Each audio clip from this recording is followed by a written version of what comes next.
because of the bureaucracy, they wouldn't read and write. Army population. Okay, I think we're going to Another start. one just started, which is Okay. fantastic, Okay. by a guy named Francis Pike. It's called Hirohito's War.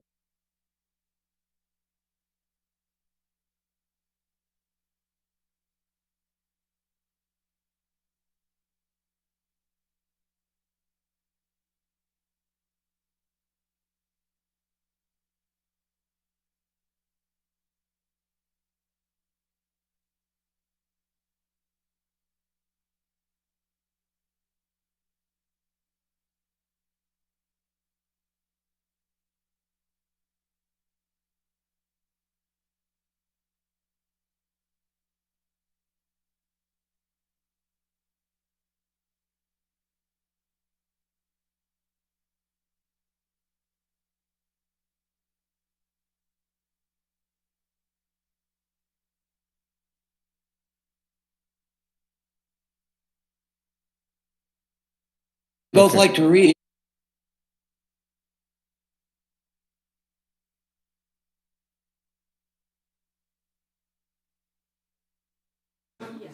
You hear us? Okay, we're going to start. The Rules Committee will come to order. So we recently completed testimony on 3 bills from the Education and Labor Committee. We are now reconvening to report a rule on those 3 measures. As a reminder, those bills are H.R. 3992, which will ensure older Americans are not excluded from applying for work or pushed out of the workforce. H.R. 3110, bipartisan, bicameral legislation to extend protections for nursing mothers in the workplace. And H.R. 2119 to combat intimate partner violence and provide victims with the resources that they need. The rule will also allow us to get the Senate-passed compromise to raise the debt limit through December 3rd to President Biden's desk without any delay. I would like to see us take care of this problem in a long-term way, but I think it's pretty clear that Republicans, particularly in the Senate, were not prepared to let that happen. So I'm glad that this at least allows us to prevent a totally self-made and utterly preventable economic catastrophe as we work on a longer-term plan. So with that, let me now turn to our ranking member, Mr. Cole, for any remarks he wishes to make. Thank you, Mr. Chairman. Before I begin my remarks, should I inquire just quickly, I'm concluding them with offering a motion on the rules. Is that appropriate at that point? So once we read the rule, then you can offer an amendment. Okay. So this is just opening statements. Let me go ahead and make my opening statement, right. if I may. Thank you, Mr. Chairman. Today's rule goes beyond the pale to once again protect Democratic members from actually having to vote on anything. Sadly, this has become all too common occurrence under the Democratic majority. When directly voting on something might be too tough on Democratic members, just wave a magic wand and deem it passed. The House Budget Committee failed to consider a budget in committee for both fiscal years 2021 and 2022. And instead of even allowing a debate on the floor on that legislation, which the Speaker describes as a reflection of one's values, Democrats shoved it in a rule here at the Rules Committee to deem it passed. Likewise here, on a critical issue regarding the fiscal trajectory of the nation, Democrats aren't even willing to put up with an hour of debate on a measure that increases the debt ceiling by $480 billion or cast a standalone vote on the issue. This rule simply deems the measure passed upon adoption of the rule. The American people will see through the sham that the process is and recognize that this is what's wrong with Washington. Democrats are content to play a game of smoke and mirrors so that they don't have to be on record on substantive items. While I recognize the necessity of addressing the debt ceiling, I continue to have grave reservations about the course the majority is following. I urge my Democratic colleagues to begin to work in a bipartisan fashion on the many challenges we have before us. When we do, there'll be bipartisan support to raise the debt ceiling when necessary. Unless and until Democrats give up on their dream of a big government socialist America, Republicans cannot and will not support raising the debt limit and help them pave a superhighway to a great entitlement society. If that continues to be your chosen course, know that reconciliation is the only path forward to raise the debt limit again. With the passage of this rule, Democrats will have the time to get this done. I suggest you use it wisely. Thank you, Mr. Chairman. I yield back. Well, I thank the gentleman and for his opening remarks. I just want to say, though, no one's hiding from anything. We had a debate and a vote on raising the debt ceiling. We all went on record voting yes or no. All this is the Senate changed the date to a shorter period of time, which I wish they didn't do because I wish we could be done with this. But that's all this is. So we did this. No one's hiding. We're simply being efficient here and bringing this rule to the floor to accommodate the Senate. The Senate amendment. And so I think, in any event, I just remember, Mr. Chairman, we've done that with two budgets and a budget resolution as well. Yeah, well, I know, but nobody's hiding from, we have made it very clear that defaulting on our financial obligations, by the way, stuff we've already spent money on, much of 97%, which did not happen under this president's watch, which included the debt that we've accumulated from a tax cut that has benefited mostly the well-off and the well-connected. We're just paying the bill. So we can argue about reconciliation, which has not been finalized yet. We can argue about, whatever else we're going to do in the future. But when Congress votes, no matter who's in charge, to spend money, we have an obligation to make sure we pay these bills. And that's all this is. But in any event, I now want to yield to the gentlewoman from California for a motion.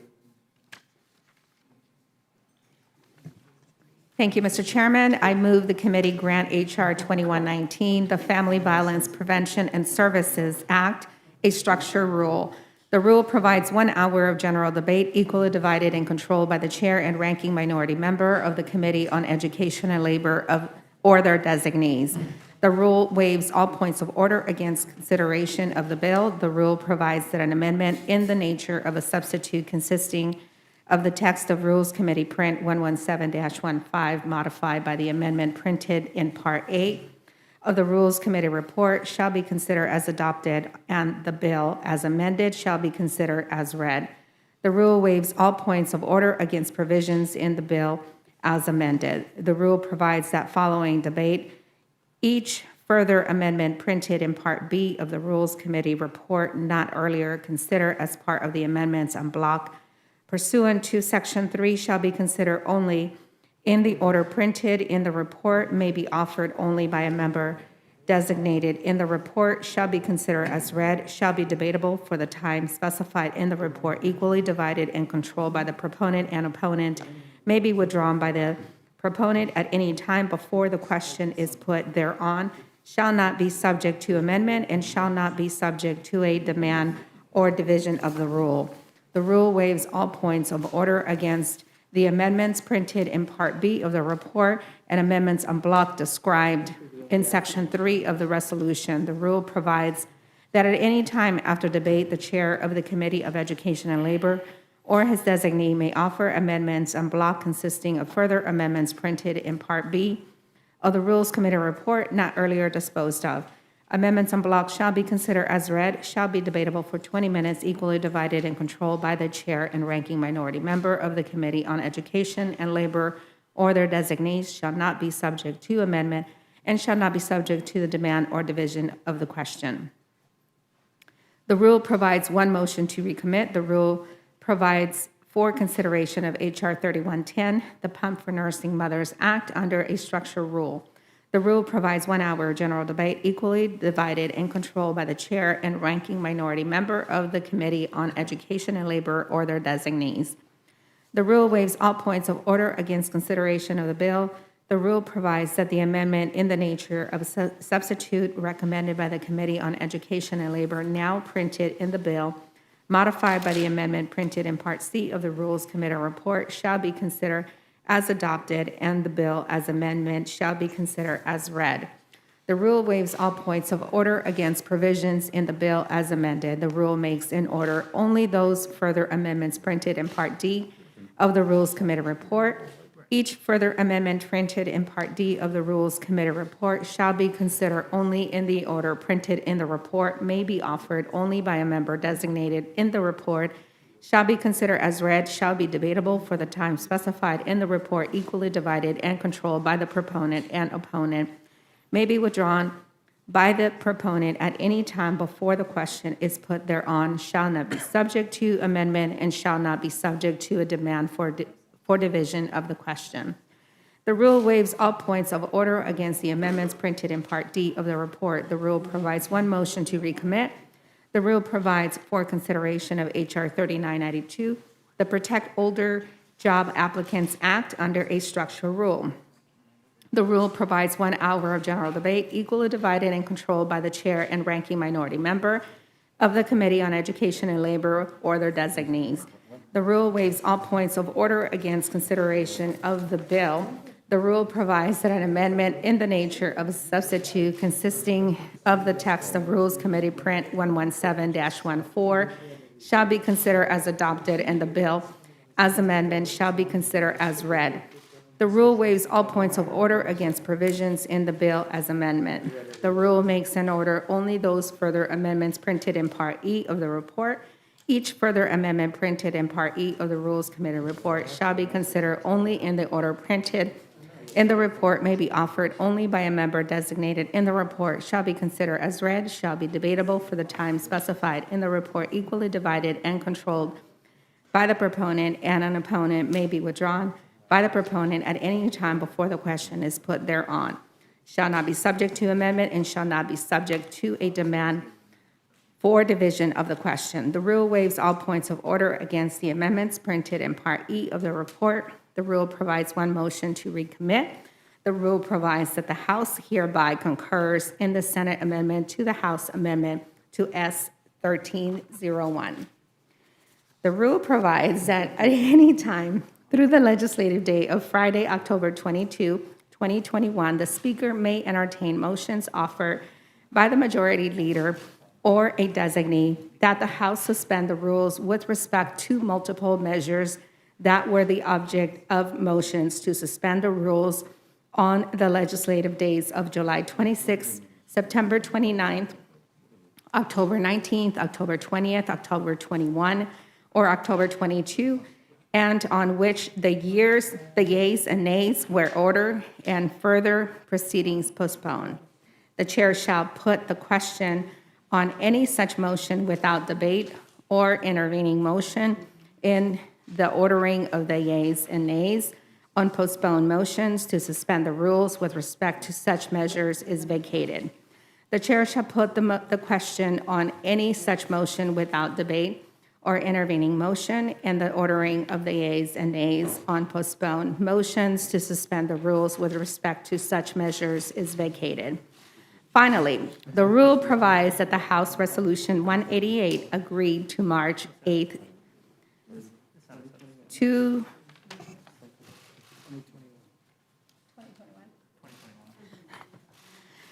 agreed to March 8th, 2021, is amended by striking October 27th, 2021, each place it appears, and inserting November 18th, 2021. Thank you very much. You heard the motion from the gentlewoman from California. Is there any amendment or discussion? Mr. Chairman, I have an amendment. Mr. Cole. Thank you very much. First, I want to congratulate my friend from California for just getting through that. That was a long rule. Mr. Chairman, I move that the committee strike from the rule the section that considers the Senate amendment to House Amendment S. 1301 as adopted and provide for separate consideration under a closed rule. I heard the gentleman's amendment. Any discussion? Hearing none, the vote is on the Cole Amendment. Oh, absolutely. Dr. Burgess. This is extremely important, and I don't know that people watching today really understand what is happening here.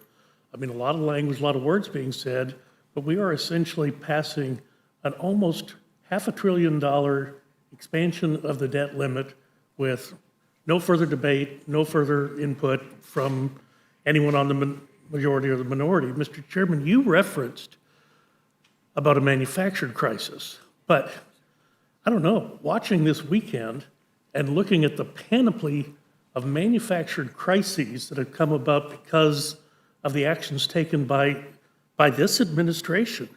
I mean, the border with my state and a major country and ally, Mexico, is in shambles. And you see all of the stacks of equipment that has been purchased by the taxpayer that is either being left to rot or be stolen by someone.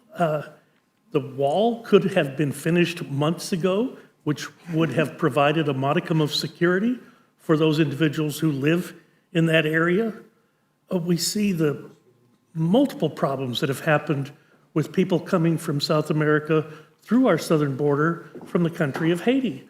They're not directly coming from Haiti. They've been in South America for a while, but now news reports are that another 60,000 people are in sort of a no man's land between Colombia and Panama. There's stories of mass graves that are being dug because conditions are so harsh there. Why is this happening? It's happening because the administration signaled that the southern border was no longer going to be enforced, and anyone who wanted access to this country could just simply come in. Has anyone paid attention to the fact that gas is $1 a gallon more expensive today than it was 9 months ago? This is significant, and we're not doing anything about it.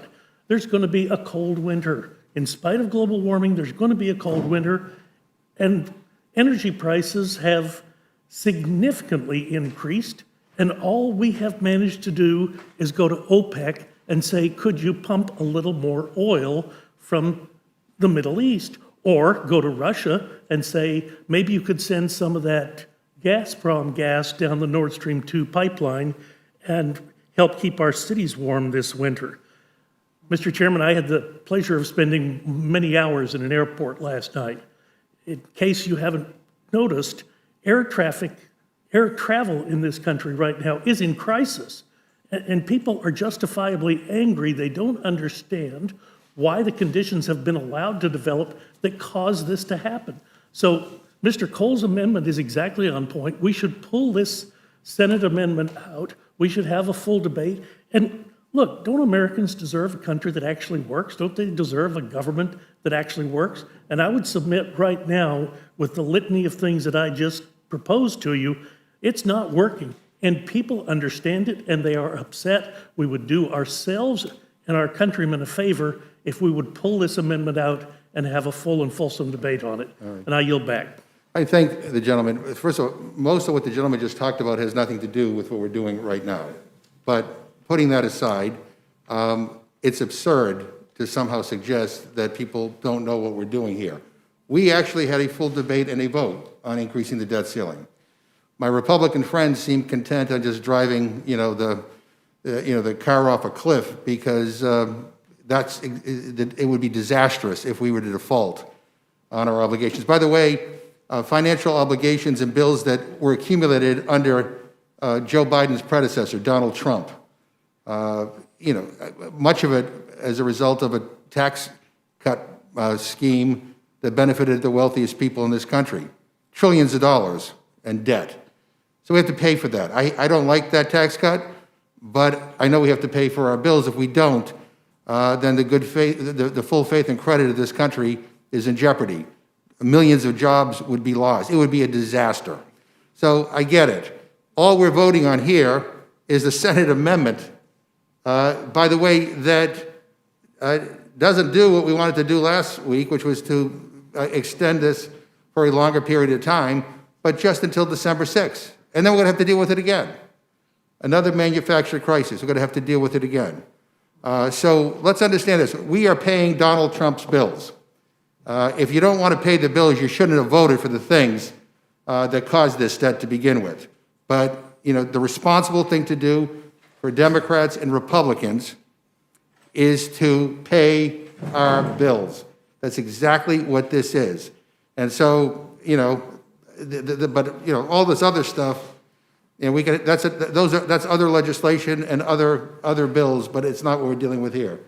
Any other comments or hearing none, the vote is on the Cole Amendment. All those in favor say aye. Aye. All those Aye. opposed say no. No. In opinion of the chair, I think the noes have it. I'm going to ask for a recording. Mr. Chairman, on that, I'd request the yeas and nays. The yeas and nays have been requested. The clerk will call the roll. Mrs. Torres. Mrs. Torres, no. Mr. Perlmutter. No. Mr. Perlmutter, no. Mr. Raskin. No. Mr. Raskin, no. Ms. Scanlon. No. Ms. Scanlon, no. Mr. Morelli. No. Mr. Morelli, no. Mr. DeSaulnier. No. Mr. DeSaulnier, no. Ms. Ross. No. Ms. Ross, no. Mr. Neguse. Mr. Cole. Aye. Mr. Cole, aye. Mr. Burgess. Votes no. Votes aye. Mr. Burgess, aye. Mr. Reschenthaler. Mrs. Fishbach. Aye. Mrs. Fishbach, aye. Mr. Chairman. No. Mr. Chairman, no. Clerk report the total. 3 yeas, 8 nays. Amendment is not agreed to. Are there further amendments? Yes, Mr. Chairman. Dr. To Burgess. the rule, I move the committee make an order amendment number 1 to H.R. 3110 offered by Ms. Miller Meeks of Iowa. This is a substitute amendment that strikes the underlying text and replaces it with language guaranteeing that executive, administrative, and professional employees are granted the same nursing accommodations as hourly workers and protecting small businesses from undue hardship. Mr. Chairman, this substitute amendment would better accomplish the goals of the legislation of increasing protections for working mothers by foregoing sweeping regulatory burdens in exchange for guarantees that salaried employees are granted the same nursing accommodations as hourly workers, and by ensuring that the workplace has necessary nursing accommodations without burdensome mandates for businesses. Just note that Republicans share the concerns of the majority in protecting adequate workplace conditions for new mothers, but there are major concerns over the workability of the legislation as it exists before us. So I urge adoption of the Miller-Meeks amendment. Heard the gentleman's amendment. Any discussion? Hearing none, the vote is on the Burgess amendment. All those in favor say aye. Aye. Opposed, no. No. Opinion of the chair, the noes have it. And we'll ask for a roll call. Roll call has been requested. Mrs. Torres. No. Mrs. Torres, no. Mr. Perlmutter. No. Mr. Perlmutter, no. Mr. Raskin. No. Mr. Raskin, no. Ms. Scanlon. No. Ms. Scanlon, no. Mr. Morelli. No. Mr. Morelli, no. Mr. DeSaulnier. No. Mr. DeSaulnier, no. Ms. Ross. No. Ms. Ross, no. Mr. Neguse. Mr. Cole. Aye. Mr. Cole, aye. Mr. Burgess. Mr. Burgess, aye. Mr. Reschenthaler. Mrs. Fishbach. Aye. Mrs. Fishbach, aye. Mr. Chairman. No. Mr. Chairman, no. Clerk report the total. 3 yeas, 8 nays. Amendment is not agreed to. Further amendments? Hearing none, the vote now is on the motion from the gentlewoman from California.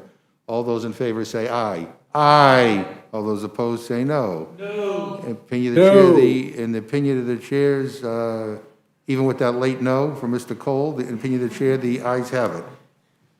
Mr. Chairman, I think it's a delayed broadcast. I just wanted you to know I moved quickly. But if I may, I would request a recorded vote. The recorded vote has been requested. Clerk will call the roll. Mrs. Torres. No. Oh, aye. Mrs. Torres, aye.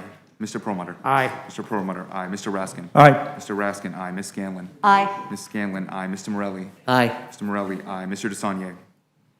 Aye. Mr. DeSaulnier, aye. Ms. Ross. Aye. Ms. Ross, aye. Mr. Neguse. Mr. Cole.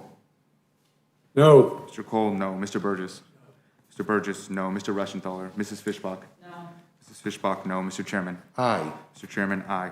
Clerk report the total. 8 yeas, 3 nays. And the motion is agreed to. And I will carry it for the Democrats. And Ms. Fishbach will carry it for the Republicans, Mr. Chairman. And so my understanding is that we'll be on the floor around 4 o'clock. All right? We will see you then. No other business. The committee stands adjourned.